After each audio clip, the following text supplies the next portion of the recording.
عزیز دوستو، رب کریم نے فرمایا هو الذی خلق لکم ما فی الارض جمیعا، اے انسان زمین اور آسمان میں جو کچھ ہے میں نے سارا کچھ تیرے لیے پیدا کیا۔ انسان تھوڑی دیر کے لیے اگر تھوڑی دیر کے لیے غور کرے تو بڑے بڑے جانور انسان سے بڑے طاقتور ہیں، لیکن اللہ نے ان کی نکیل انسان کے ہاتھ میں تھما دی۔ اتنا بڑا جہاز ہے، ٹنوں وزن لے کے چل رہا ہے، انسان کے بس کی بات نہیں کہ وہ کئی لوگ لگ کے بھی اس کو اٹھا سکیں، لیکن اللہ نے اس کے قبضہ و اختیار میں کر دیا ہے۔ فرمایا هو الذی خلق لکم ما فی الارض جمیعا، زمین میں جو کچھ ہے سارا تیرے لیے بنایا ہے، آسمان میں جو ہے سارا تیرے لیے بنایا ہے۔ وما خلقت الجن والانس الا لیعبدون، فرمایا کل کائنات میں نے تیرے لیے بنائی ہے اور تجھے میں نے اپنی عبادت کے لیے پیدا فرمایا ہے۔ تو جنوں اور انسانوں کو اللہ نے اپنی عبادت کے لیے تخلیق فرمایا۔ مقصد زندگی، مقصد تخلیق، دنیا میں آنے کا مقصد اولین اور مقصد آخری اللہ کی عبادت، اللہ کی معرفت، اللہ کی طرف توجہ، اللہ کی طرف رجوع، یہی ایک مقصد تھا انسان کے آنے کا۔ اسی کو قرآن نے بیان کیا تھا۔ اپنے اپنے مقاصد، درود شریف پڑھنے والے بلند صلاۃ و سلام علیک یا سید یا رسول اللہ۔ اپنے اپنے مقاصد، اپنے اپنے معاملات کو ہم نے ترتیب دے لیا ہے۔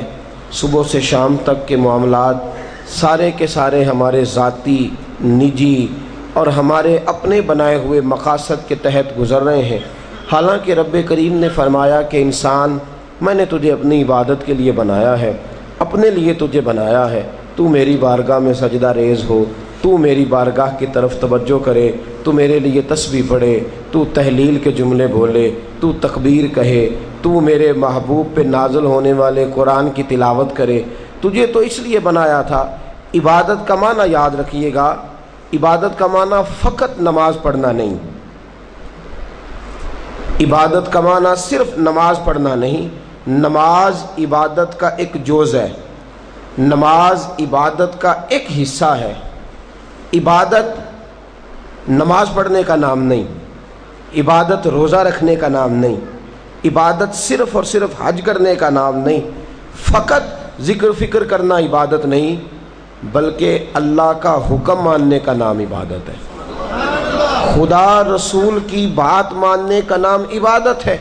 جہاں جانے کا خدا حکم دے وہاں چلے جاؤ، یہ عبادت ہے۔ جہاں جانے سے منع کر دے وہاں کبھی نہ جاؤ، یہ عبادت ہے۔ اگر نماز پڑھنے کا نام ہی عبادت ہوتا تو پھر فجر کی فجر کے وقت کیوں پڑھنی پڑتی، پھر ظہر میں ہی کیوں فرض ہوتی، پھر عصر کا وقت مغرب میں جا کے کیوں نہ شروع کیا جاتا، پھر انسان کی مرضی تھی جب پڑھ لیتا۔ فرمایا نہیں، عبادت میری ہے، اصل میری اطاعت ہے۔ میں جب کہوں کہ یہ فجر کا وقت ہے تو تجھے فجر مان کے پڑھنا، جب کہوں ظہر کا وقت ہے تو ظہر مان کے۔ ہم نے عبادت کو مخصوص کر دیا، مسجد میں چلے جانا، نفل پڑھ لینا، کچھ دیر قرآن شریف پڑھ لینا، کچھ دیر اللہ کی عبادت کر لینا، کچھ دیر ذکر اذکار کر لینا، اس کا نام عبادت ہے۔ اور باہر نکل کے بے شک جھوٹ بولے، باہر نکل کے بے شک غیبت کرے، باہر نکلے اور کم تولے، باہر نکلے اور اپنی من مرضی کرے، تو یہ عبادت نہیں۔ اس لیے کہ ہم اس خدا کے ماننے والے ہیں جو صرف مسجد میں نہیں ہوتا، بلکہ جلوہ تیری ذات کا کو بکو ہے، میں جدھر دیکھتا ہوں ادھر تو ہی تو ہے۔ ہمارا خدا صرف مسجد میں نہیں ہے، اللہ ہر جگہ ہے۔ جے میں تینوں اندر جانا پھر مقید جانا، تے جے میں تینوں باہر سمجھاں اندر کون سمانا، اندر بھی تویں باہر بھی تویں وچ بلا کون نمانا۔ اصل بات یہ ہے کہ جب خدا ہر جگہ ہے تو اللہ تبارک و تعالیٰ کا حکم ہر جگہ ماننا ہے، ہر جگہ اطاعت کرنی ہے، ہر لحاظ سے۔ رب کی بات ماننے کا نام عبادت ہے، اللہ کی، اس کے رسول الپاک صلی اللہ علیہ وسلم کی بات ماننے کا نام، توجہ ہے آپ کی میری بات پہ؟ عبادت کا مفہوم سمجھیے گا، عبادت کا مفہوم سمجھیے گا۔ ہمارا وہ دین نہیں جو پنڈتوں، جوگیوں، راہبوں کا مذہب ہے کہ جنگلوں میں نکل جاؤ، تسبیح لے لو، میں کھٹکتا ہوں دل عالم میں کانٹے کی طرح، اور تو فقط اللہ اللہ اللہ، یہ مذہب نہیں۔ ہمارا دین کہتا ہے مسجد میں بیٹھ کے جو ذکر کرے گا اسے بھی ثواب ملے گا، اور جو محنت کر کے کما کے بچوں کو کھلائے گا اسے بھی ثواب ملے گا۔ ہمارا دین یہ کہتا ہے جو مسجد میں بیٹھ کے قرآن پڑھے گا اسے بھی ثواب ملے گا، اور جو گلی میں پڑا ہوا کانٹا اٹھا دے گا اسے بھی اللہ اجر عطا فرمائے گا۔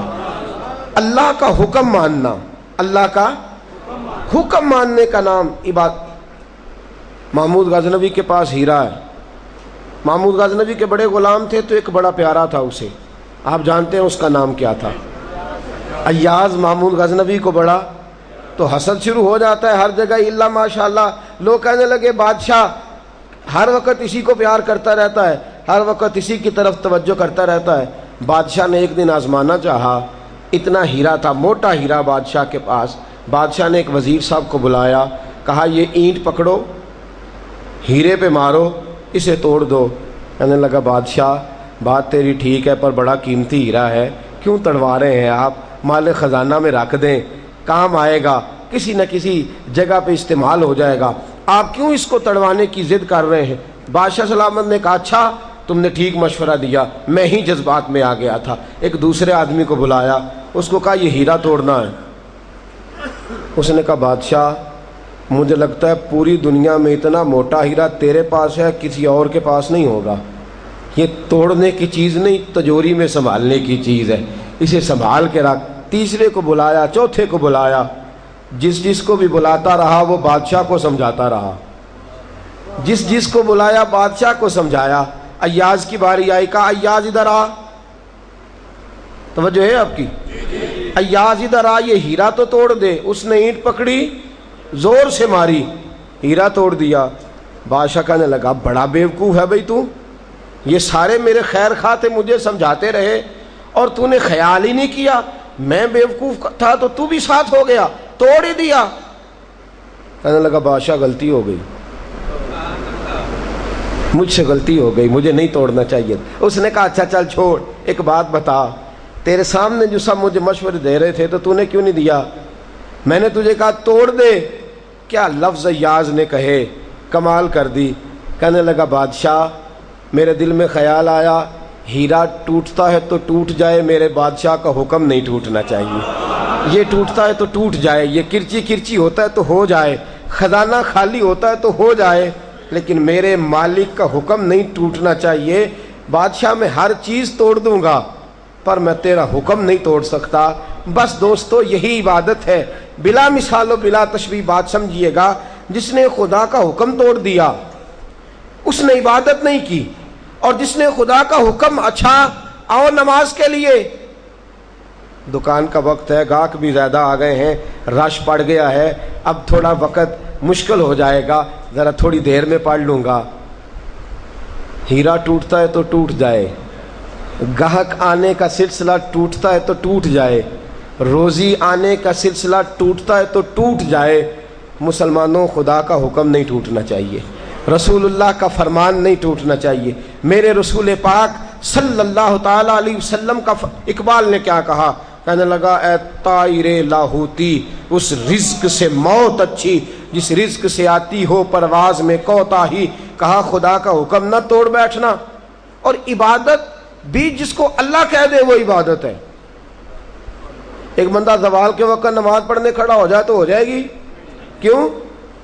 نماز نہیں پڑھ رہا۔ اچھا میں آپ کو روایت سناتا ہوں، شیر خدا مولا کائنات حضرت علی المرتضیٰ رضی اللہ تعالیٰ عنہ فرماتے رسول پاک صلی اللہ علیہ وسلم نے ہمیں منع فرمایا جب عید الفطر کا دن ہو یا عید الاضحیٰ کا دن ہو تو تم نے کیا کرنا ہے؟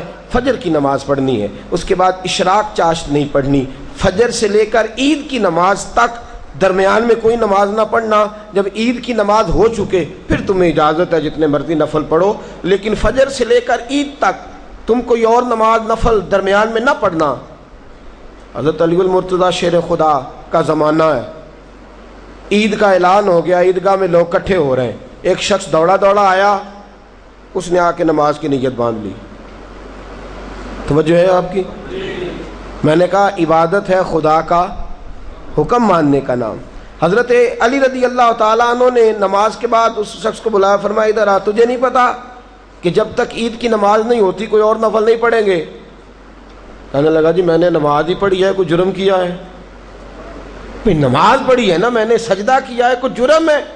حضرت علی نے تلوار نکال لی، فرمایا جو مصطفیٰ کی سنت توڑ کے نفل بھی پڑھے گا میں اس کا بھی سر قلم کر دوں گا، جو رسول پاک کے حکم کے خلاف عبادت بھی کرے گا اس کو بھی قتل کر دیا جائے گا۔ توبہ کر۔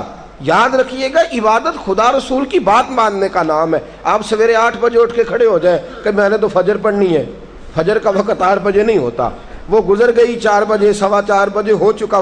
ایک شخص شام 7 بجے کھڑا ہو جائے کہے جی میں تو ظہر کی نماز 7 بجے پڑھا کروں گا، یہ کیسے ممکن ہے؟ اس کا وقت تو 2 بجے کے راؤنڈ اباؤٹ ہے، تجھے اسی وقت ادا کرنی۔ یاد رکھیے گا عزیز ساتھیو، عبادت اللہ کا حکم ماننے کا نام ہے، لیکن عبادت کی بہت بڑی جو ایک رکن ہے، عبادت کا بہت بڑا جو ایک جز ہے وہ نماز پڑھنا ہے، بہت بڑا جز۔ حضرت محمد بن ابی بکر حضرت صدیق اکبر کے صاحبزادے رضی اللہ تعالیٰ عنہ کیا فرماتے ہیں؟ فرماتے ہیں مسلمانوں بڑے نصیبوں والے ہو، بڑے نصیبوں والے ہو، تمہیں تو اللہ کی بارگاہ میں جانے کے لیے اجازت ہی نہیں لینی پڑتی، اللہ نے تمہارے لیے دروازہ ہی کھول دیا ہے۔ جب دل کیا، وضو کیا، نماز کی نیت باندھی، اللہ کے دروازے کھل گئے، اور بغیر کسی ترجمان کے تم نے اپنے رب سے بات کرنی شروع کر دی۔ عبادت ایسی نعمت ہے، اللہ کی بارگاہ میں کھڑے ہونا، سجدہ کرنا اتنی بڑی فضیلت کی بات ہے۔ یہ حدیث میرا خیال ہے آپ کو کبھی بھولنی نہیں چاہیے۔ سید عالم نور مجسم شفیع معظم صلی اللہ علیہ وسلم نے فرمایا بتاؤ اگر کوئی کسی کے گھر مہمان جائے تو میزبان اس کے ساتھ کیا سلوک کرے گا؟ تو صحابہ کہنے لگا یا رسول اللہ جتنا میزبان اچھا ہوگا اتنا ہی اچھا سلوک کرے گا، جتنا وہ اعلیٰ ہوگا اتنا ہی اعلیٰ سلوک کرے گا، جتنا وہ عرفہ ہوگا اتنی ہی اس کی بات بھی بڑی ہوگی۔ نبی پاک صلی اللہ علیہ وسلم نے فرمایا جو مسجد جاتا ہے وہ اللہ کا مہمان ہے، جو مسجد جاتا ہے وہ اللہ کا مہمان ہے۔ فرمایا میزبان کے ذمے ہے کہ مہمان کے اوپر رحمت کرے، کرم کرے۔ فرمایا جب تو مسجد جاتا ہے تو خدا بھی رحمتوں کے دروازے کھول دیتا ہے، اللہ تیرے لیے فضل کے دروازے کھول دیتا ہے۔ نبی پاک صلی اللہ تعالی علیہ وسلم نے فرمایا جب تو اپنے گھر سے مسجد جانے کے لیے ابھی نکلتا ہے، ابھی تو گیا نہیں، ابھی تو نکلا ہے، فرمایا تو نے سیدھا پیر اٹھایا ہے تو تیرا ایک درجہ بلند ہو گیا ہے، تو نے الٹا قدم اٹھایا ہے تو تیرا ایک گناہ معاف ہو گیا ہے، پھر تو نے سیدھا قدم اٹھایا ہے تو تیرا ایک درجہ بلند ہو گیا۔ اپنی اپنی طبیعت ہے نا۔ حضور نے حدیث سنائی، حضرت سیدنا اسید بن حضیر رضی اللہ تعالیٰ عنہ دیہاتی آدمی تھے، مسجد نبوی سے دور گھر تھا، مسجد آنے جانے کے لیے گدھا رکھا ہوا تھا، گدھے پہ بیٹھ کے مسجد آتے تھے، نماز پڑھ کے اسی پہ بیٹھ کے لوٹ جاتے تھے۔ جس دن حضور نے فرمایا نا ایک قدم پہ ایک گناہ معاف ہوتا ہے، ایک قدم پہ ایک نیکی ملتی ہے، گدھا گھر ہی چھوڑا ہے۔ صحابہ کہنے لگے یار دور کا تیرا سفر ہے، تم آرام سے گدھے پہ آ جا۔ کہنے لگے کیوں؟ میں کیوں گدھے پہ آؤں؟ میں تو روز پیدل آؤں گا، تم سب کے تھوڑے تھوڑے گناہ معاف ہوں گے، تھوڑے تھوڑے درجے بلند ہوں گے۔ میں نے چونکہ دور سے آنا ہے، اللہ میرے زیادہ گناہ معاف فرمائے گا، میرے زیادہ درجے بلند فرمائے گا، میرے اوپر زیادہ کرم نوازی فرمائے گا۔ جو مسجد کی طرف چل کے آیا ایک ایک قدم پر اللہ اس کے درجے بلند کرے گا، ایک ایک قدم پہ اللہ اس کے گناہ معاف کرے گا۔ نبی پاک صلی اللہ تعالی وسلم کی اپنی سنت کیا ہے؟ حضرت زید بن ثابت رضی اللہ تعالیٰ عنہ فرماتے ہیں میں ایک دن حضور کے ساتھ مسجد کی طرف نکلا، جب ہم جانے لگے نا تو جو رسول پاک کا انداز تھا نا چلنے کا وہ بڑا پیارا ہوتا تھا، دھیما سا چلتے تھے، نظر مبارک جھکی رہتی تھی۔ سید عالم صلی اللہ علیہ وسلم کی ادائیں ایسی حسین تھیں، تیری سیرت تیری صورت زمانے سے نرالی ہے، تیری ہر ایک ادا پیارے ادائے بے مثالی ہے۔ فرمایا جھکی جھکی نظروں سے حضور چلتے تھے۔ آج میں ساتھ ہوں، پہلے بھی کئی دفعہ ساتھ تھا، مسجد کی طرف جا رہے تھے، کسی جگہ سے واپس لوٹے تھے، کسی کے گھر سے مسجد جا رہے تھے۔ فرمایا ہلکے ہلکے قدم، چھوٹے چھوٹے قدم، آہستہ آہستہ حضور چل رہے ہیں۔ فرماتے ہیں میرے دل میں بار بار خیال آتا بار بار خیال آتا کہ یہ حضور کا چلنے کا وہ انداز نہیں جس انداز میں حضور چلتے ہیں. چلتے پہلے بھی دھیما ہے، چلتے پہلے بھی بڑا پروقار ہے، لیکن آج کچھ زیادہ ہی آہستہ چل رہے ہیں، آج قدموں میں زیادہ ہی ٹھہراؤ آ گیا ہے. فرماتے میں بے چین تھا، میرے دل میں تصور تھا، جرت نہیں کرتا تھا پوچھ لوں اے پائے نظر ہوش میں آ یہ کوہ نبی ہے، آنکھوں سے بھی چلنا یہاں بے ادبی ہے. جرت نہیں ہوتی تھی کہ پوچھ ہی لوں، استفسار ہی کر لوں. فرماتے مسجد کا دروازہ آیا. کمال یہ تھا کہ آگے آگے حضور تھے، پیچھے پیچھے میں تھا. جب مسجد کا دروازہ آیا تو حضور نے رخ پھیرا، فرمایا تو سوچ رہا ہوگا کہ میں آہستہ آہستہ کیوں چل رہا ہوں، تو سوچ رہا ہوگا کہ میں آہستہ. ایک شعر ہے، اللہ کرے آپ کو یاد رہ جائے. میں بریلی شریف حاضر ہوا تو میں نے، ہمارے ایک شیخ تھے حضرت صدر العلماء علامہ تحسین رضا صاحب رحمۃ اللہ علیہ، میں نے ان سے کہا حضرت جی کو تازہ شعر لکھ کے دیں مجھے، تازہ. تو کہنے لگے لو تازہ شعر آیا ہے، ابھی لکھا ہے. اعلیٰ حضرت فاضل بریلوی کے بھائی تھے مولانا حسن رضا، ان کے پوتے ہیں مولانا تحسین رضا رحمۃ اللہ تعالیٰ علیہ. 2008 میں آپ کا وصال ہوا. تازہ شعر لکھا. کہنے لگے علم غیب رسول کے منکر اس حقیقت کو بھول جاتے ہیں. اللہ کرے آپ شعر کے حسن کو سمجھیں، اور جو شعری ذوق کے لوگ ہیں وہ سمجھے کہ بات کہاں سے چھیڑی ہے، کہاں تک گئی ہے. علم غیب رسول کے منکر اس حقیقت کو بھول جاتے ہیں. غیب مانا کہ راز ہے لیکن راز اپنوں سے کب چھپاتے ہیں. علم غیب رسول کے منکر اس حقیقت کو بھول جاتے ہیں. غیب مانا کہ راز ہے لیکن راز اپنوں سے کب چھپاتے ہیں. حضرت زید بن ثابت رضی اللہ تعالیٰ عنہ فرماتے رخ پھیرا اور حضور نے فرمایا تو سوچ رہا ہوگا کہ سونے آج بڑے دھیمے دھیمے قدم چل رہے ہیں، بڑا آہستہ آہستہ قدم اٹھا رہے ہیں. حضور نے فرمایا جو مسجد کی طرف چل کے جاتا ہے اللہ کی رحمت آگے بڑھ کے اس کا استقبال کرتی ہے. اور فرمایا جتنے قدم زیادہ ہوتے ہیں اتنے درجے بھی زیادہ بلند ہوتے ہیں. میں اس لیے آہستہ آہستہ آیا ہوں کہ اللہ میرے زیادہ درجے بلند فرما دے. اس لیے آیا ہوں کہ زیادہ درجے. مسجد میں اس لیے آہستہ. عبادت کی فضیلت دیکھیں، گھر سے بندہ چلے، ابھی پتہ نہیں مسجد میں وضو کرنا ہے اس نے، ابھی پتہ نہیں 2 رکعتیں پڑھے گا کہ 4 پڑھے گا. فرمایا عبادت کے لیے نکل بھی پڑے تو اللہ اس کے درجے بلند کرنے شروع فرما دیتا ہے. درجے بلند ہونے شروع ہو گئے. بنو سلمہ قبیلہ ہے، محلہ ہے. بنو قریظہ یہودیوں کا محلہ تھا، اس کے بعد بنو سلمہ مسلمانوں کا محلہ تھا، اور تقریباً آج کے حساب سے 1.5-2 کلومیٹر کا فاصلہ تھا مسجد نبوی سے. پیدل چل کے آتے تھے لوگ. کتنے کلومیٹر؟ پیدل چل کے آتے تھے. وہاں سے پیدل آتے تھے نماز پڑھنے. مسجد نبوی کے ساتھ یہودیوں کے مکان تھے، انہوں نے وہ جگہ خالی کر دی. بنو سلمہ قبیلے کے لوگوں نے چاہا کہ ہم جگہ کو خرید لیں. نبی کریم علیہ السلام کو پتہ چلا، حضور نے بلایا، فرمایا مجھے پتہ چلا ہے تم مسجد کے قریب آنے لگے ہو. ویسے ایک بات میرے دل میں ہے، میرا دل کرتا ہے کر دوں.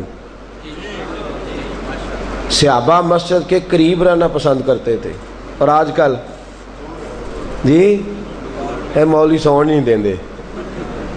یقین کریں مسجد کے دائیں بائیں آگے پیچھے جو گھرانے ہوتے ہیں وہ کہتے ہیں جی ہم بڑے پریشان ہیں، یہ تو ہمیں سونے نہیں دیتے. صحابہ قریب رہنا. اب دیکھیں نا، نبی کریم علیہ السلام کا گھر دروازہ مسجد میں کھلتا ہے، حضرت صدیق اکبر کا گھر دروازہ مسجد میں کھلتا ہے، سیدہ فاطمہ جناب علی کا آستانہ دروازہ مسجد میں کھلتا ہے. صحابہ مسجد کے قریب رہنا پسند کرتے تھے. بنو سلمہ قبیلے کے لوگوں نے چاہا ہم بھی قریب آ جائیں. حضور نے بلایا، فرمایا مجھے پتہ چلا ہے تم مسجد کے قریب آنا چاہتے ہو. یا رسول اللہ دور سے چل کے آنا پڑتا ہے، ارادہ ہے قریب آ جائیں. حضور نے فرمایا دور ہی رہو، تم اس طرح کرو دور ہی رہو. کہا یا رسول اللہ کیا مطلب؟ فرمایا فرشتے جب بھی نیکیاں لکھتے ہیں عبادت کی، ابھی تک تمہارا پہلا نمبر ہے، ابھی تک تمہارا پہلا نمبر ہے. یا رسول اللہ کیا مطلب؟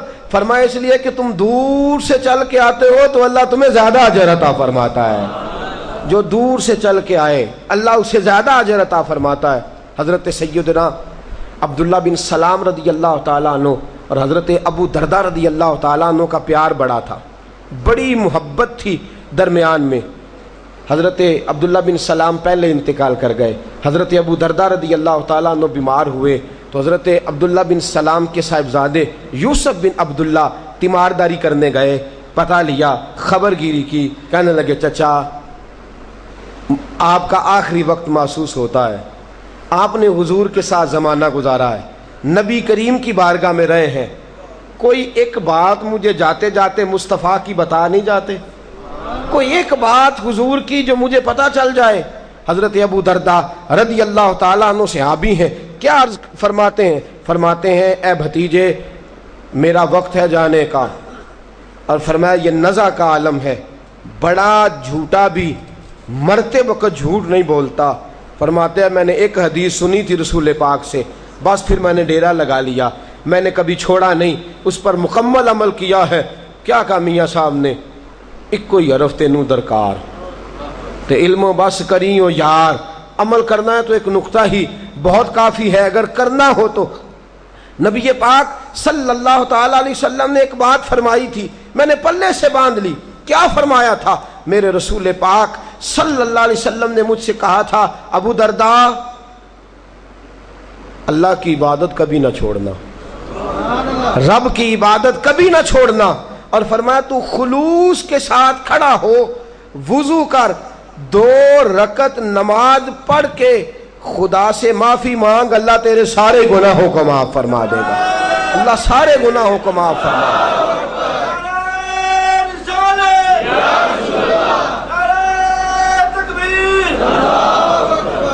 نماز، اب یہ جو عبادات کا سلسلہ ہے، یہ جو انسان جاتا ہے اللہ کی بارگاہ میں، نماز میں جب وہ جھکتا ہے، سید عالم صلی اللہ علیہ وسلم نے فرمایا جس وقت انسان قیام میں کھڑا ہوتا ہے نا تو اللہ فرشتوں سے فرماتا ہے جو بھاگا ہوا غلام واپس آ جائے اس کا کیا علاج ہے؟ تو فرشتے کہتے ہیں جو لوٹ آئے اسے معاف کر دینا چاہیے۔ تو اللہ فرماتے ہیں اس طرح کرو، اس کے گناہوں کی گٹھڑی باندھ کے سر پہ رکھ دو۔ نماز پڑھنے کھڑا ہوا، اللہ اکبر، ابھی قیام میں ہے، گناہوں کی گٹھڑی باندھ کے سر پہ رکھ دی، جیسے ہی رکوع میں گیا گناہ سارے گر گئے۔ اور رسول پاک فرماتے ہیں جتنے سجدے کرتا جائے گا اتنا اسے اللہ کا قرب نصیب ہوتا جائے گا۔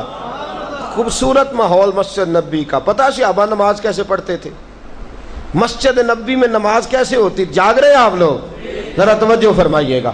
مسجد نبی میں نماز کھجور کی پتے ڈال کے نا، ٹہنیاں ڈال کے چھت بنائی تھی، بارش ہوتی تو مسجد میں کیچڑ بن جاتا، کیچڑ ہو جاتا مسجد میں، صحابہ اپنے اپنی جھولیوں میں خشک مٹی ڈال لیتے۔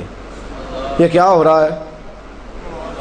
آج مسجدیں بڑی عالی شان ہے، بہترین اے سی چل رہے ہیں، سنگ مرمر لگا ہوا ہے، قالین 2 سال سے زیادہ مسجد میں رہتا نہیں، دریاں نہیں بچھتی ہیں، پر مسجد مرثیہ خواہ ہیں کہ نمازی نہ رہے، یعنی وہ صاحب اوصاف حجازی نہ رہے۔ اور اقبال نے کہا تھا کہ مسجد تو بنا دی پل بھر میں ایمان کی حرارت والوں نے، من اپنا پرانا پاپی تھا برسوں میں نمازی بن نہ سکا، تر آنکھیں تو ہو جاتی ہیں پر کیا لذت اس رونے میں، جب خون جگر کی یا میزج سے دل اشک پیازی بن نہ سکا۔ اقبال بڑا اپدیشک ہے، من باتوں میں مو لیتا ہے، گفتار کا قاضی ہے یہ بنا، گفتار کا غازی بن نہ سکا۔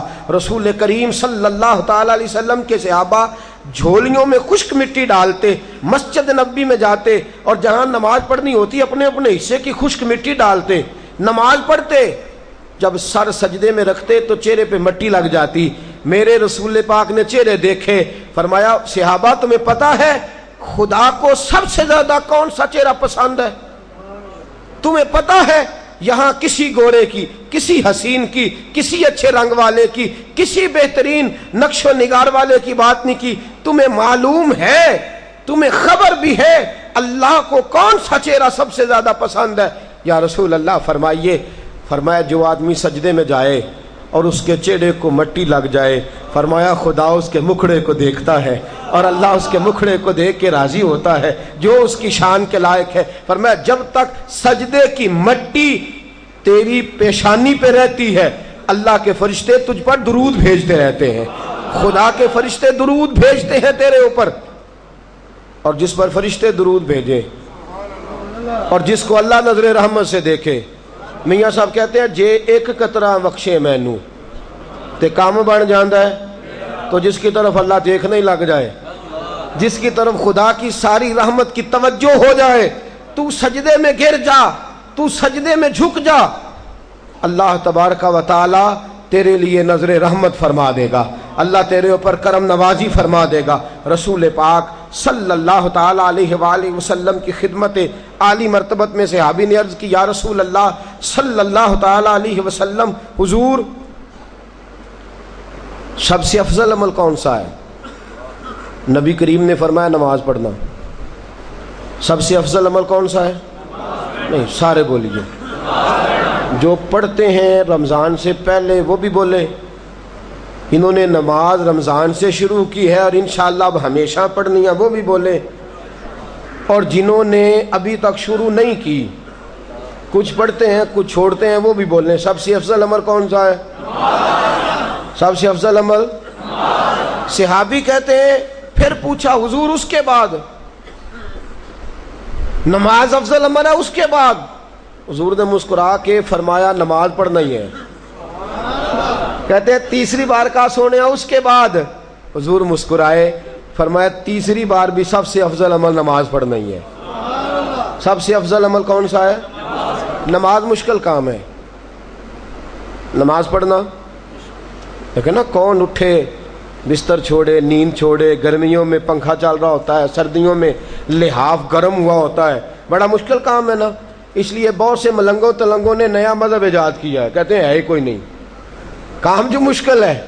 مشکل کام کون کرے؟ کہتے ہیں ہے ہی کوئی نہیں, لہذا پڑھو ہی نہ معاذ اللہ تعالیٰ. اور ہمارا بھی عجیب معاملہ ہے, ہم بھی عیسائیوں سے بھی تویز لینے چلے جاتے ہیں, استغفر اللہ معاذ اللہ. ہم نے کبھی دیکھا ہی نہیں کہ جو شریعت اسلامیہ کا پابندی نہیں, جو حضور کی سنت کا پابندی نہیں. اعلیٰ حضرت فاضل بریلوی فرماتے ہیں جس کا ظاہر سنت کے مطابق ہوگا, اللہ فضل کر کے اس کا باطن بھی اپنے نبی کی محبت کے مطابق فرما دے گا. رسول پاک صلی اللہ تعالی علیہ وسلم کے صحابی حضرت ربیعہ بن کعب حضور کو وضو کراتے ہیں. بخاری شریف روز حضور کو وضو کراتے ہیں. کس وقت؟ تہجد کے وقت. ایک دن میرے حبیب نے فرمایا سال یا ربیعہ, ربیعہ یار کچھ مانگ لے. کس نے کہا؟ میری طرف دیکھیں, ٹھیک ہو گیا. فرمایا ربیعہ کچھ نہیں, سارے بولے ربیعہ کچھ. جب حضور کہے مجھ سے مانگو تو ہم کیوں نہ مانگے؟ کون دیتا ہے دینے کو منہ چاہیے, دینے والا ہے سچا ہمارا نبی. سب سے اعلیٰ ہو اعلیٰ ہمارا نبی, سب سے بالا ہو اعلیٰ ہمارا نبی, اپنے مولا کا پیارا ہمارا نبی, دونوں عالم کا دھولا ہمارا نبی. جیسے سب کا خدا ایک ہے ویسے ہی ان کا ان کا ہمارا تمہارا نبی. اور غمزدوں کو رضا مجدہ دیجئے کہ ہے بے کسوں کا سہارا ہمارا نبی. رسول پاک صلی اللہ علیہ وسلم نے فرمایا سال یار کچھ مانگ لے. ربیعہ بھی بڑے سیانے تھے, کہنے لگے سونیا جنت میں وہ والا مکان چاہیے جو بالکل آپ کے پڑوس میں ہو. جنت بھی چاہیے اور آپ کا پڑوس بھی چاہیے. او جنت میرے کس کاری جتھے یار نظر نہ آوے, او جنت میرے کس کاری جتھے یار نظر نہ آوے. او دوزخ مینوں لکھ بہشتاں جتھے سونا آوے جاوے. ربیعہ مانگ لے, کہا یا رسول اللہ صلی اللہ علیہ وسلم جنت میں وہ والا مکان چاہیے جو آپ کے بالکل ساتھ ہو. حضور نے کیا فرمایا؟ فرمایا نعرے لگایا کر, یا دربار پہ بیٹھ جا کسی کے جا کے, یا اس طرح کر کے تم کوئی کھلی ڈلی معرفت شروع کر دے. نہیں, حضور نے فرمایا ربیعہ اگر میرے ساتھ پڑوس چاہیے تجھے مل گیا, بس اس طرح کرنا, نفل کثرت سے پڑھنا, کثرت سجود سے میری مدد کرنا, کثرت سے نفل پڑھنا. تو نبی پاک کا قرب کسے ملتا ہے؟ کثرت نفل سے. فرض تو رہ گئے اپنی جگہ, وہ تو پڑھنے ہی پڑھنے ہیں, سنتیں پڑھنی ہیں, واجبات پڑھنے. کثرت نفل. ایک وہ بھی لوگ ہیں جو کہتے ہیں جی ٹائم کوئی نہیں صرف فرض. اور نبی پاک صلی اللہ علیہ وسلم نے فرمایا, بخاری مسلم کی حدیث ہے, فرمایا نفل پڑھ پڑھ کے بندہ اللہ کے قریب ہوتا ہے، اتنا قریب ہوتا ہے کہ اللہ بندے کی آنکھیں بن جاتا ہے، اللہ بندے کے ہاتھ بن جاتا ہے، اللہ بندے کے پیر بن جاتا ہے، اللہ کریم بندے کی زبان بن جاتا ہے۔ پھر زبان بندے کی ہوتی ہے، طاقتیں اللہ کی ہوتی ہیں، ہاتھ بندے کے ہوتے ہیں، طاقتیں اللہ کی ہوتی ہیں۔ تو یہ کثرت نوافل سے ممکن ہوگا۔ جو سنتیں نہیں پڑھتا، جو واجبات ہی ادا نہیں کرتا، وہ نفلوں کی طرف کیسے آئے گا؟ میرے حبیب پاک صلی اللہ تعالی علیہ وسلم کے غلام حضرت ابو فاطمہ رضی اللہ تعالیٰ عنہ سے حضور نے فرمایا، مجھ سے قیامت کے دن ملنا چاہتے ہو؟ مجھ سے ملاقات چاہتے ہو؟ یا رسول اللہ کس کا دل نہیں چاہتا کہ صبح قیامت آپ کا دیدار نصیب نہ ہو؟ سونیا ضرور ملنا چاہتا ہوں۔ فرمایا پھر عبادت زیادہ کر، سجدے زیادہ کر، اللہ کی بارگاہ میں حاضری زیادہ دے۔ بڑا بوجھ ہے ہمارے اوپر، ہم نہیں توجہ کرتے۔ جاگ رہے ہیں آپ لوگ؟ میری بات پہ غور کر رہے ہیں؟ 10 منٹ 15 منٹ 20 منٹ صحابہ کو فارغ ملتے تھے نا تو فٹافٹ وضو کر لیتے تھے، مصلی بچھا لیتے تھے، کہتے تھے ٹائم ملا ہے 4 نفل پڑھ لیں۔ ہم کیا کرتے ہیں؟ ہمیں فارغ ٹائم ملے تو کیا کرتے ہیں؟ پہلی بات یہ ہے کہ فارغ ٹائم ہے ہی بہت زیادہ وقت ہمارے پاس فرصت کا ہے، اور اس میں ہم نے کیا کیا ہے؟ ٹی وی، اخبار، اور پھر اللہ معاف فرمائے موبائل، اور پھر اس کے بعد بہت سی مصیبتیں ہم نے اپنے لیے اکٹھی کر لی ہیں۔ یہ ہمیں خیال نہیں آتا کچھ وقت ملا ہے، چلو کچھ نہ کچھ ٹائم جو ہے وہ ہم اللہ کی عبادت میں گزار لیں۔ اس عبادت کا درجہ کیا ہے؟ صحیح بخاری کی روایت ہے، رسول پاک کی بارگاہ میں ایک شخص آیا، کہنے لگا یا رسول اللہ صلی اللہ علیہ وسلم مجھ سے غلطی ہو گئی ہے، آقا مجھ سے گناہ ہو گیا ہے، حضور مجھ پہ حد جاری کر دیں، یا رسول اللہ سزا دے دیں تاکہ دنیا میں ہی معافی ہو جائے، قیامت کے دن میں جو ہے وہ سرخرو ہو جاؤں۔ نبی پاک صلی اللہ علیہ وسلم نے فرمایا، کوئی حضور نے جواب نہیں دیا۔ اقامت کہی حضرت بلال نے، عصر کی نماز کھڑی ہو گئی، نماز پڑھ کے وہ شخص پھر کھڑا ہوا، کہا یا رسول اللہ صلی اللہ علیہ وسلم میں نے عرض کیا تھا مجھ سے گناہ ہو گیا ہے، آقا مجھے کوئی سزا دے کے پاک کر دیں۔ بخاری ہے، حضور نے فرمایا تم نے میرے ساتھ عصر نہیں پڑھی، تم نے ہمارے ساتھ نماز نہیں پڑھی، تم نے ہمارے ساتھ نماز پڑھی ہے؟ یا رسول اللہ پڑھی ہے۔ تو فرمایا پھر اللہ نے سارے گناہ معاف فرما دیے، اللہ نے سارے گناہ معاف کر دیے۔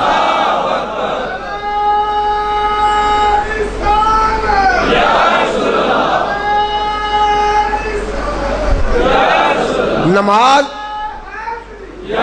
عبادت ایک ایسی چیز ہے جو گناہوں کو معاف کرتی ہے، لیکن اس کے لیے دلچسپی بنانی پڑے گی۔ اس کے لیے کھولیے گا ذرا آنکھیں۔ میں اکثر دیکھتا ہوں کہ میاں صاحب کے شعر پڑھے جاتے ہیں نا تو لوگ رونے لگ جاتے ہیں، لیکن قرآن پاک پڑھا جاتا ہے تو ہمیں رونا کیوں نہیں آتا؟ اس کی وجہ یہ ہے کہ وہ شعر سمجھ میں آتے ہیں، قرآن کی آیات ہمیں سمجھ میں نہیں آتی، ہمیں کیا پتا، بلکہ ہم تو عذاب والی آیت پہ کہہ رہے ہوتے ہیں سبحان اللہ ماشاء اللہ، وہاں عذاب کی بات ہو رہی ہے کہ اللہ سب سے نچلے طبقے میں گرائے گا دوزخ کے، تو ہم کہتے ہیں سبحان اللہ، پتہ نہیں نہ چل رہا کیا ہو رہا۔ اور کچھ ہمیں شوق بڑا عجیب ڈال دیا گیا ہے، جو قاری صاحب آتے ہیں وہ کہتے ہیں ذرا اونچی آواز میں سبحان اللہ کہیں، ذرا زیادہ زور لگائیں تاکہ کوئی خبر نہیں کہ یہ کیا ہو رہا ہے۔ عذاب والی آیت پہ بھی سبحان اللہ ماشاء اللہ، کیا بات ہے بھئی، آپ عذاب پہ راضی ہو رہے ہیں؟ یہ تو بہت بڑی جرت ہے۔ اگر ہمیں نماز کا ترجمہ یاد ہو، عبادت کرنے کا لطف اگر ہم لینا چاہتے ہیں، ہمیں پتہ چلے رسول پاک صلی اللہ علیہ وسلم فرماتے ہیں، رب کہتا ہے سورت فاتحہ میں نے اپنے بندے کے درمیان بانٹ لی ہے۔ جب میرا بندہ نماز پڑھنے عبادت کرنے کھڑا ہوتا ہے، سورت فاتحہ پڑھتا ہے تو آدھی میری یا آدھی میرے بندے کی ہے۔ بڑا خوش نصیب نہیں جو اللہ کا پارٹنر بن جائے، جو اللہ کا بھائی وال بن جائے۔ اس سے مراد معاذ اللہ کو یہ نہ لے کہ اس سے مراد شرک ہے، میں اس معنوں میں بات کر رہا ہوں جس معنوں میں رسول پاک نے بیان فرمایا۔ اللہ فرماتے بانٹ لیا ہم نے، یہ خدا کی رحمت کی بات ہے، اللہ کے فضل کی بات ہے۔ فرمایا جب بندہ کہتا ہے نا الحمدللہ رب العالمین، تمام تعریفیں اس کے لیے جو تمام جہانوں کا رب ہے، فرمایا یہ بھی میری بات ہے، یہ بھی رب کا حصہ ہے، یہ خدا اپنی رحمت سے جو اس کی شان کے لائق ہے اس انداز میں بات ہو رہی۔ الرحمن الرحیم، یہ بھی خدا کی تعریف ہے. مالک یوم الدین یہ بھی اللہ کی بارگاہ میں ثنا ہے, اللہ کی حمد ہے. اور جب کہتے ہیں نا ایاک نعبد و ایاک نستعین, مولا میں تیری ہی عبادت کرتا ہوں, تو ہی مجھے مدد فرما کے اس عبادت پہ استقامت دے گا. پھر کہتا ہے اہدنا الصراط المستقیم. فرمایا جب یہاں سے شروع کرتا ہے تو اب بندے کا حصہ شروع ہو گیا ہے. تو ہمیں پتہ چلے تو تب نہ کہ ہم نماز میں کیا کر رہے ہیں, کیا بول رہے ہیں. اگر ہمیں خبر ہونی شروع ہو جائے کہ اس وقت کیا ہو رہا, میرے رسول پاک صلی اللہ علیہ وسلم نے فرمایا عبادت اس طرح کر کہ تو اللہ کو دیکھ رہا ہے, اس طرح عبادت کر تو اللہ کو ورنہ یہ تو ہو کہ اللہ تجھے دیکھ رہا ہے. جب تک ہم غور کر کے ہم کھڑے ہوتے ہیں نماز میں اور ساری دکان کا حساب کر لیتے ہیں, وہ باتیں ساری جو کبھی یاد نہیں آتی, وہ ساری وجہ اس کی پر ترجمے کا ہی نہیں پتا. ہمیں کیا خبر ہم کیا بول رہے ہیں, ہم نے تو جملے رٹے ہوئے طوطے کی طرح. جب تک ہم غور نہیں کرتے, تفکر نہیں کرتے, سمجھتے نہیں, اس وقت تک عبادت کی لذت نصیب نہیں ہوتی تھی. آؤ دیکھو جنہیں عبادت کا ذائقہ تھا, جنہیں عبادت کی لذت تھی, وہ تو یوں تھا کہ جیسے خدا سے ہم کلام ہے. شیر خدا مولا کائنات علی المرتضی رضی اللہ تعالیٰ عنہ 2 تیر کندھے میں پیوست ہو گئے. جنگ کا موقع ہے, 2 تیر لگ گئے کندھے میں. طبیبوں کو بلایا گیا, کہا یہ تیر نکالنے. وہ کہنے لگے علی بڑی تکلیف ہوگی, یہ تو زمانہ نہیں تھا نا انجیکشن لگا لیا بے ہوش کر لیا, کچھ ایسے معاملات ہو گئے. کہا بڑی تکلیف ہوگی, ہم آپ کو درخت کے ساتھ باندھیں گے. توجہ ہے آپ کی, جھانک رہے ہیں آپ. ایک ہماری نماز ہے اور ایک یہ نماز ہے. کالی آپ کو درخت کے ساتھ باندھیں گے اچھی طرح, اس لیے کہ جب نکالیں گے آپ بہت تڑپیں گے, بڑا مشکل ہو جائے گا. کہیں تیر جو ہے وہ اگر حرکت کر گیا تو آپ کے وجود کو نقصان دے گا, ہم نے سیدھا کھینچنا ہے. تو ہماری حکمت کہتی ہے کہ آپ کو درخت کے ساتھ باندھ لیں پھر تیر کھینچیں. شیر خدا کیا فرماتے ہیں, شیر کی بات بھی شیر جیسی ہے. کیا ارشاد ہے خوبصورت. فرمانے لگے باندھنے کی ضرورت نہیں, جب تم نے علاج کرنا ہوا مجھے بتا دینا, میں نماز کی نیت باندھ لوں گا, میں نماز کی نیت باندھ لوں گا. تم تیر کھینچتے رہنا, تم خون نکالتے رہنا, میں تو ہوں گا اپنے رب کے ساتھ. اس وقت میں جانوں میرا رب جانے, مجھے پتا بھی نہیں چلے گا. طبیب کہتے ہیں آئے, 1 نہیں 2 نہیں 4 نہیں, درجن آدمی 12 آدمی آئے. جناب علی نے اللہ اکبر کہہ کے نماز کی نیت باندھ لی. کہتے ہم نے تیر کھینچے, جناب علی نے حرکت بھی نہیں فرمائی. جناب علی نے, یہ وہ لوگ ہیں جو عبادت میں ہیں, مجھے سوز دے, مجھے ساز دے, مجھے نیم شب کا نیاز دے, دم سجدہ خود کو میں توڑ دوں, مجھے ایسا ذوق نماز دے. میں تیری بہار کا پھول ہوں, میں کھلا بھی ہوں تو تیرے لیے, مجھے میری شاخ سے توڑ لے, مجھے اپنی زلف کا ناز دے. حضرت امام زین العابدین جناب امام حسین رضی اللہ تعالیٰ عنہ کے کربلا میں بچ جانے والے صاحبزادے امام زین العابدین رضی اللہ تعالیٰ عنہ گھر میں کھڑے ہیں, مصلی پہ کھڑے ہیں, نماز پڑھ رہے ہیں. گھر میں آگ لگ گئی, بچہ قریب سویا ہے. جب آگ کا دھواں اور شعلے باہر نکلے, محلہ اکٹھا ہو گیا. کوئی کسی بالٹی میں پانی لا رہا ہے, کوئی کسی مٹکے میں پانی لا رہا ہے, کوئی کسی پیالے میں پانی لا رہا ہے. آگ بجھاتے رہے, لوگ شور کرتے رہے. امام زین العابدین نماز پڑھتے رہے, نماز پڑھتے رہے. پڑھتے پڑھتے نماز فارغ ہوئے. لوگ کہنے لگے حضور آپ کے ارد گرد شور تھا, آپ نے توجہ نہیں کی. فرمانے لگے کیا ہوا, مجھے تو خبر ہی نہیں. توجہ ہے آپ کی. حضور نے فرمایا جس کا دل حاضر نہیں اس کی کیسی نماز ہے. ہماری توجہ ہی نہیں, ہمیں خبر ہی نہیں کہاں کھڑے ہیں, ہمیں پتہ ہی نہیں. ہم بے ذوق نماز گئے, بھاگے, دوڑے, جلدی جلدی گئے, سجدے میں ہم گئے, لیکن ہماری پیشانی کو سجدے کا سرور نہیں ملتا. فرمایا امام زین العابدین نے کیا ہوا, کہا حضور آگ لگ گئی تھی, بچہ سو رہا تھا, گھر جل رہا تھا, آپ نے توجہ ہی نہیں کی, ہم آگ بجھاتے رہے, آپ نماز پڑھتے رہے. فرمانے لگے تم دنیا کی آگ بجھا رہے تھے, میں جہنم کی آگ بجھا رہا تھا. تم دنیا کی بجھا رہے تھے, میں جہنم کی آگ بجھا رہا تھا. جب کوئی عبادت میں لگ جائے ایک وقت لگتا ہے, ایک وقت لگتا ہے عبادت کرتے کرتے کرتے کرتے کرتے کرتے ایک وقت ہے. وہ جو حدیث میں حضور نے فرمایا نا کہ خدا کی عبادت اس طرح کر کے تو اللہ کو دیکھ رہا ہے, یہ صحیح بخاری صحیح مسلم کی روایت۔ یہاں اتنا تو خیال کر کہ اللہ تجھے دیکھ رہا ہے۔ ہمارے صوفیاء فرماتے ہیں پہلے یہ پریکٹس کرو کہ اللہ دیکھ رہا ہے، جب یہ بات جم جائے گی پھر ایک وقت آئے گا کہ تم اس طرح ہو جاؤ گے کہ تم اللہ کو دیکھ رہے ہو، تم خدا کو دیکھ رہے ہو، ایسا وقت آئے گا۔ حضرت جناب حسن بصری رحمۃ اللہ علیہ کے پاس ایک شخص آیا، کہنے لگا حضور میں توبہ کرنے آیا ہوں۔ فرمایا کس بات کی؟ کہنے لگا میرا ایک غلام تھا، میں نے خریدا، مجھے توبہ کرا گیا ہے۔ وہ شخص بہت شراب پیتا تھا، بڑے برے کام کرتا، توبہ کر گیا۔ فرمایا کیا ہوا؟ کہنے لگے جی میں نے غلام خریدا، اور خرید کے جب میں اس کو لایا اور لا کر کے جب میں نے کہا اس سے، میں نے کہا کہ بھائی تو کس طرح میرے ساتھ ڈیلنگ کرتا ہے، میں تجھے ملازم رکھتا ہوں، کیسے کام کرے گا؟ اس نے کہا کہ بس ایک میری شرط ہے، آپ مجھے نماز سے منع نہیں کریں گے، دن کو کام بتائیں گے، رات کو نہیں بتائیں گے۔ کہتے ہیں 5 نمازیں پڑھتا، ایک دن رات کو میری اچانک نظر پڑی تو زمین سے آسمان تک نور ہی نور ہے۔ کہتے ہیں میں نے آگے بڑھ کے دیکھا تو میرا غلام نماز پڑھ رہا ہے۔